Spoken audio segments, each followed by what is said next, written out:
The final vintage toast that broke a 20-year silence. My stepdad, Marcus, was a master of the slow fade. After my mom passed, he didn't just move in. He rebranded our entire lives. He swapped my mom's messy, beautiful garden for a zen rock yard and replaced our family photos with abstract art that cost more than my first car. For 20 years, I played the part. I was the grateful stepson. I laughed at his dry jokes and even worked for his real estate firm. While he quietly drained the inheritance my mother had left for my sister's medical school. He told us the market tanked, but his new Porsche said otherwise. Then came his retirement gala, the big finale. Marcus wanted everything perfect.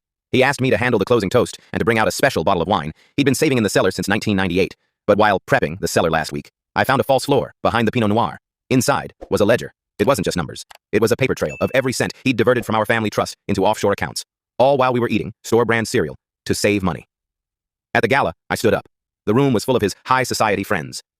I held up the bottle, and then I held up the ledger. "Marcus," I said, my voice echoing, "you always told us to invest in the future. Well, the future just arrived." I didn't pour the wine. Instead, I handed the book to his lead investor, who was sitting in the front row. The look on Marcus's face, as his perfect world turned to ash, was worth every single second of the last 2 decades.